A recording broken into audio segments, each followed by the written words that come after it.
শুরুতেই জানিয়ে দিচ্ছি সংবাদ শিরোনাম, এরপর থাকছে বিস্তারিত। কাশ্মীর উত্তেজনায় পাকিস্তানের পররাষ্ট্রমন্ত্রী ঢাকা সফর স্থগিত। ভারত পাকিস্তান নতুন সংঘাত। পাকিস্তানের হুঁশিয়ারি, একজন পাকিস্তানের ক্ষতিতেই ভারতকে ভুগতে হবে, নতুন সংকটে দুই দেশ। বিস্তারিত।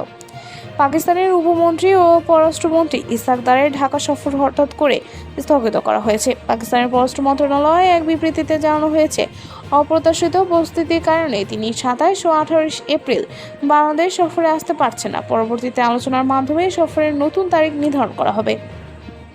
তবে বিশ্লেষকরা মনে করছেন, সফর স্থগিতের পেছনের মূল কারণ হলো কাশ্মীরে সাম্প্রতিক সন্ত্রাসী হামলা ও এর জেরে ভারত পাকিস্তান উত্তেজনা।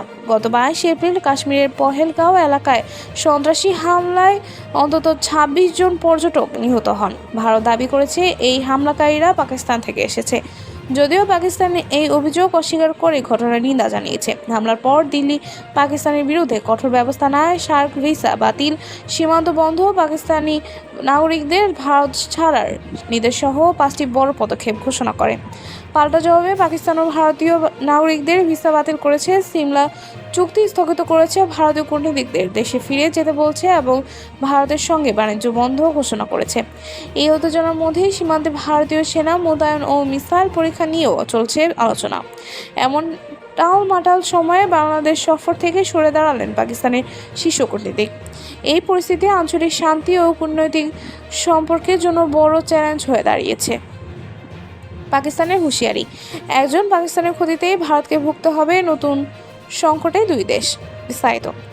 ভারতের প্রতি কড়া হুঁশিয়ারি দিয়েছেন পাকিস্তানের প্রতিরক্ষা মন্ত্রী খাজা আসিফ। ইসলামাবাদে জাতীয় নিরাপত্তা কমিটির বৈঠক শেষে সংবাদ সম্মেলনে তিনি বলেন, যদি একজন পাকিস্তানিরও ক্ষতি হয়, ভারতকে এর চরম পরিণাম ভোগ করতে হবে। তিনি আরও বলেন, ভারতের কোনো সম্ভাব্য সামরিক অভিযান ভুল বোঝাবুঝির বিষয় নয় এবং পাকিস্তান এর জবাব দিতে সম্পূর্ণ প্রস্তুত। স্মরণ করিয়ে দেন, পুলওয়ামা হামলার পর ভারতের বিরুদ্ধে যেভাবে কঠোর জবাব দেওয়া হয়েছিল, এবারও তেমনটাই হবে। পাকিস্তানের প্রতিরক্ষা মন্ত্রী অভিযোগ করেন, ভারতের পক্ষ থেকে সন্ত্রাসীদের ব্যবহার করে পাকিস্তানের শহরগুলোতে হামলার পরিকল্পনা করা হচ্ছে।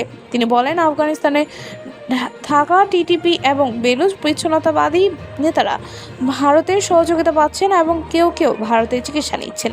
এই সময় পাকিস্তানের উপমন্ত্রী ও পররাষ্ট্রমন্ত্রী ইসহাক দারও ভারতের সাম্প্রতিক পদক্ষেপের সমালোচনা করে বলেন, সিন্ধু নদীর পানি চুক্তি একতরফাভাবে স্থগিত করা অগ্রহণযোগ্য।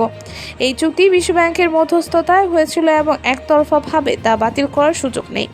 এই উত্তেজনার পটভূমিতে দুই দেশের মধ্যে কূটনৈতিক সম্পর্ক এক প্রকার মুখোমুখি অবস্থানে পৌঁছেছে। আঞ্চলিক স্থিতিশীলতা এখন আরও অনিশ্চিত হয়ে উঠেছে। এই ছিল সর্বশেষ আপডেট। নতুন নতুন আরও আপডেট পেতে আমাদের সঙ্গেই থাকুন। ধন্যবাদ।